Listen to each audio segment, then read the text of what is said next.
esse versículo de Atos 2:43, está ali no roteiro. Vamos falar aqui sobre unidade e temor a Deus. Vamos ler juntos? O que diz? Todos estavam cheios de temor e muitas maravilhas e sinais eram feitos pelos apóstolos. Não é interessante? Todos estavam o quê? Cheios. Amém? Você pode sentar. Qual é a relação que você encontra entre o temor a Deus e as maravilhas e sinais? Está escrito aqui, todos estavam cheios de temor, e esse é temor a Deus, não era aos homens. Cheios de temor e, ou seja, como consequência, muitas maravilhas e sinais eram feitos pelos apóstolos. Qual é a relação entre temor e maravilhas e sinais? Escreva uma resposta. Compartilhe, vai compartilhando com as pessoas qual a relação entre temor e as maravilhas e sinais. Ok. Qual a relação entre temor a Deus e maravilhas e sinais? Reconhecer o poder e a soberania do Senhor e reverenciá-lo com humildade, isso também vai ter como consequência maravilhas e sinais. Ok. Alguém mais? Desenvolver ministério de Cristo em nós. Ok. Qual a relação entre temor a Deus e maravilhas e sinais? Temor a Deus é uma submissão necessária para que aconteçam as maravilhas e sinais. Alguém mais quer contribuir com alguma coisa? Temor é a fé firmada na palavra que leva às maravilhas. Né? Ótimo. Alguém mais quer contribuir com alguma coisa? Ok.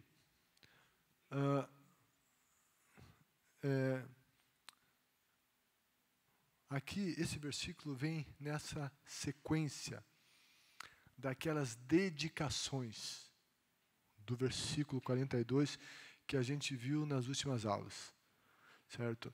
Eles se dedicavam ao ensino dos apóstolos, à comunhão, ao partir do pão e às orações. E em seguida vem essa declaração. Todos estavam cheios de temor. Os cristãos da igreja primitiva abrigavam um valor muito digno em seus corações, pelo qual eles também se uniam. E qual que era esse valor pelo qual eles também se uniam? O temor a Deus.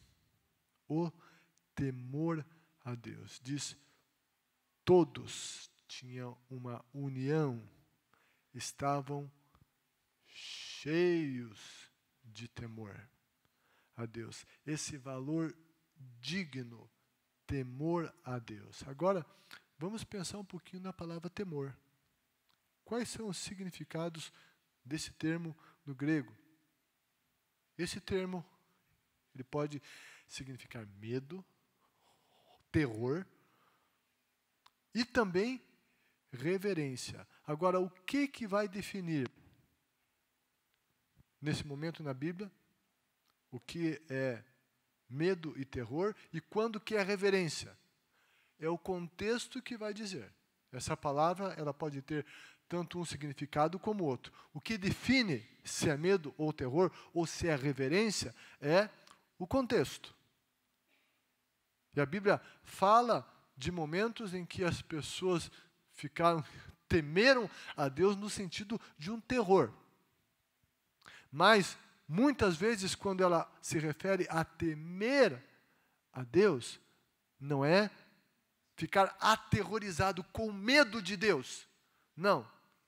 Nesse caso, também não é aqui, quando a Bíblia está falando de temer a Deus, ela nos convida a termos um profundo respeito por Ele. Uma definição de temer a Deus também é levá-lo a sério, reverenciá-lo, honrá-lo. E esse comportamento não tem nada a ver com medo aterrorizante. Medo aterrorizante. Deus é Pai. E Ele é Pai e é Deus. É autoridade e Deus. Ele quer que nós nos relacionemos com Ele, como Pai e como Deus. Deus precisa ser reverenciado.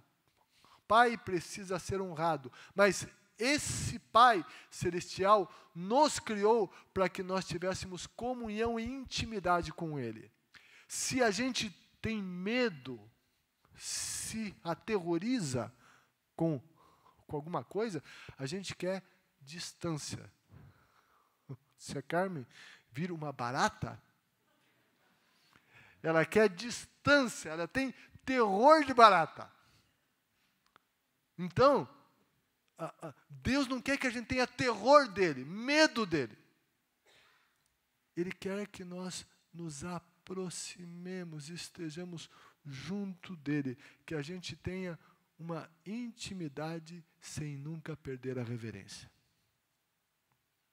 Sem nunca perder a honra, sem nunca perder o respeito. E todos estavam cheios de temor. E às vezes, em alguns meios cristãos, a gente vê nenhum temor a Deus. A gente vê desrespeito total, desonra total. Deus, em algumas rodas, em algumas conversas, é tratado como qualquer um. Ou em algumas rodas, as conversas que surgem são como se Deus não estivesse ali. Quando se fala de temer a Deus é em todo o tempo. Temer a Deus tem que ser revelado no culto, na igreja, a reverência. Mas não é só no culto. Temer a Deus tem que ser a roda da mesa da casa. Tem que ser no serviço. Tem que ser em todos os lugares. Temor a Deus. Aqui diz que todos estavam cheios de temor a Deus. Todos. Em todos os momentos da vida, buscavam honrar a Deus. Levavam Deus a sério. Reverenciavam Deus. Não tinham medo aterrorizante. Não, eles tinham comunhão. Amavam a Deus, estavam com Deus, diante de Deus, mas honrando a Deus. A Escritura diz que todos estavam cheios de temor.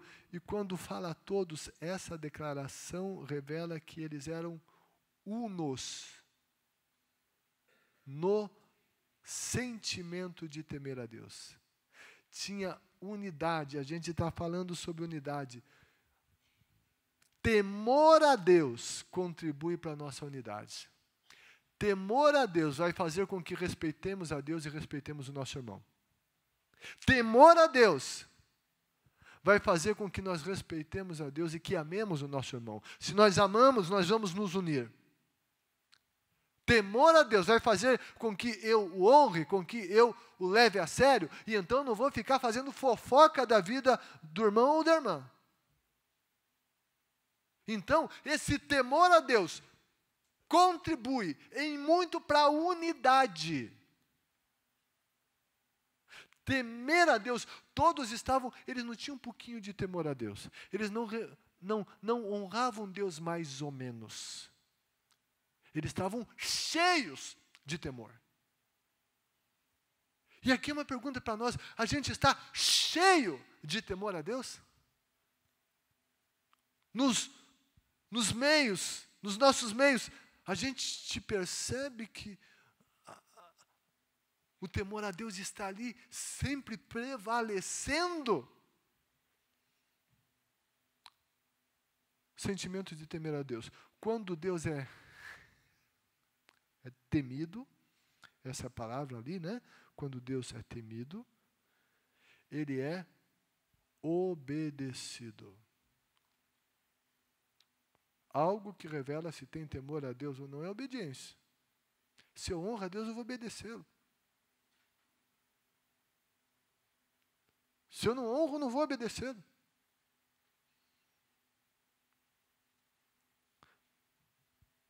Ele é obedecido, ele é honrado, ele é glorificado, ele é engrandecido, ele é adorado.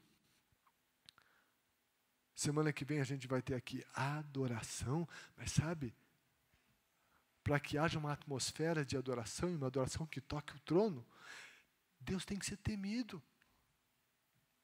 Tem que ser temido.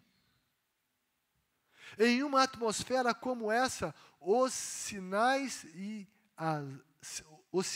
maravilhas acontecem.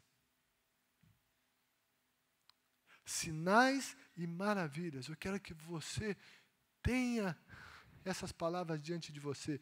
Sinais e maravilhas. Em uma atmosfera de verdadeiro temor a Deus, sinais e maravilhas acontecem. Às vezes, surge a indagação. Surge a indagação nas nossas conversas, no meu coração, no teu coração. E a indagação é: por que não vemos o mesmo nível de maravilhas e sinais que vemos nos relatos bíblicos? Por quê? Sabe, eu não estou dizendo que Deus não opera sinais, e hoje mesmo a gente ouviu aqui testemunho de sinais, né? 2 mamas instantaneamente curadas aqui. Sabe o que é isso? Isso é sinal. Isso é milagre. Deus veio aqui e fez. Ele fez a obra. Algumas coisas que aconteceram aqui, sabe, isso sinaliza que Deus está aqui. Não acontece, mas há tanto mais para acontecer. Como nós queremos que isso aconteça. Mas por que não acontece mais? Por que não acontece tanto? Quando a gente olha para a Bíblia, a gente se vê tão aquém daquilo que acontecia. Quando a gente olha para esse texto, nós podemos dizer que não acontece mais porque nos falta uma maior unidade e mais temor a Deus. Nos falta mais unidade e temor. Unidade é o que o Espírito Santo tem falado ao nosso coração.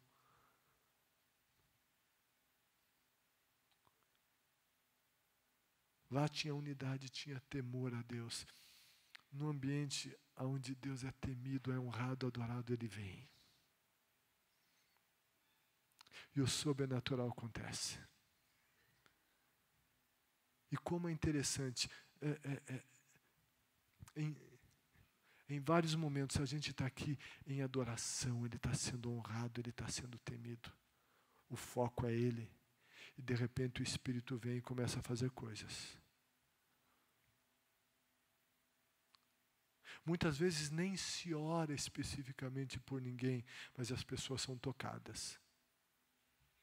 A gente está adorando, daí o Espírito Santo vem e indica e dá uma palavra de conhecimento, que é liberada, e as coisas acontecem.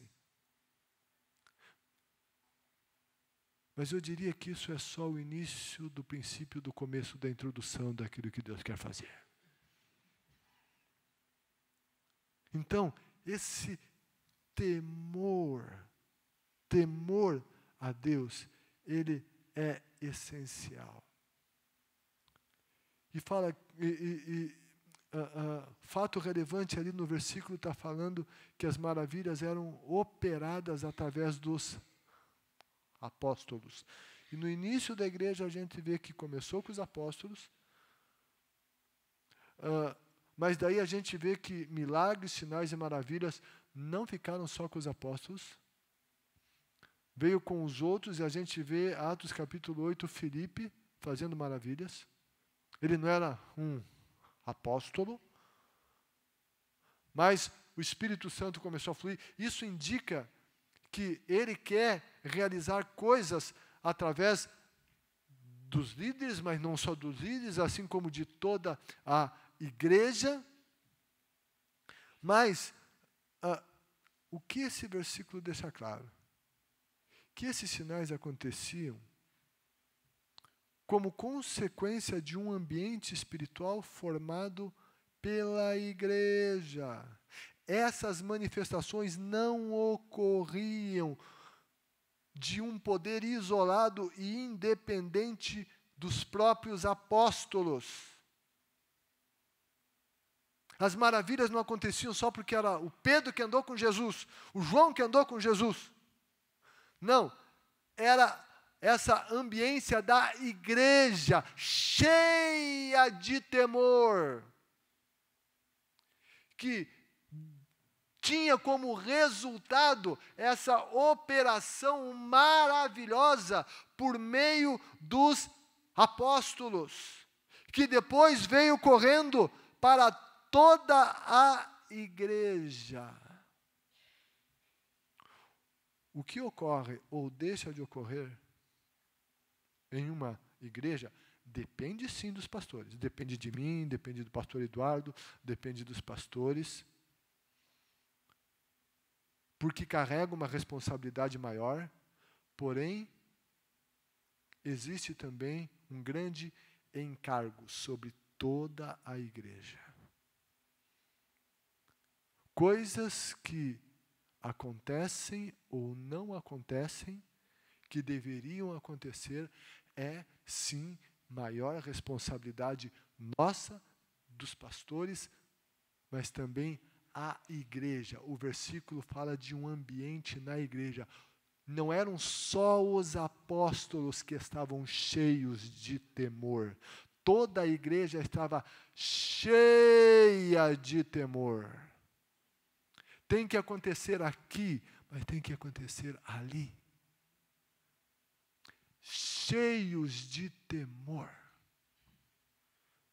A oração, a unidade, isso não é só na liderança, começa com liderança, mas todos precisam estar envolvidos. O que fluía dos apóstolos não era resultado só deles, mas da igreja, que vinha junto em tudo isso. E as coisas aconteciam de uma maneira extraordinária e maravilhosa.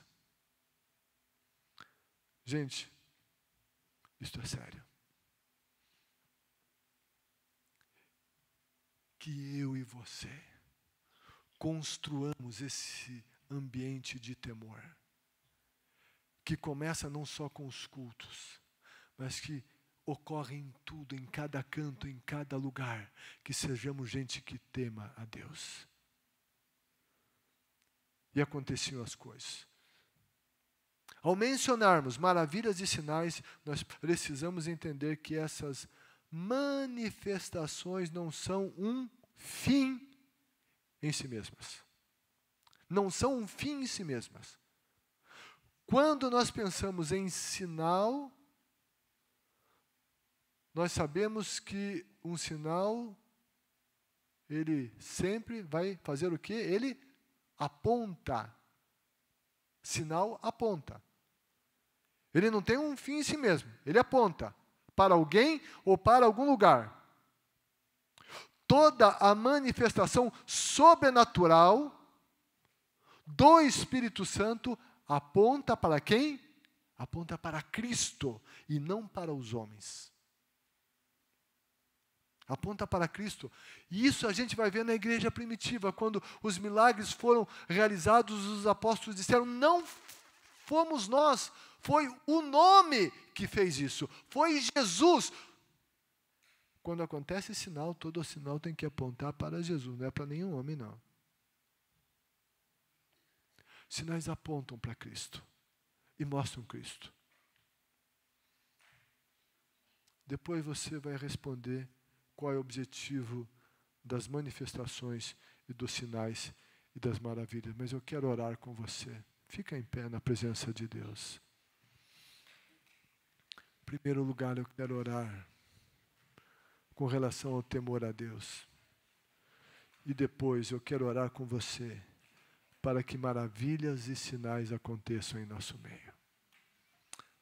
Feche os teus olhos.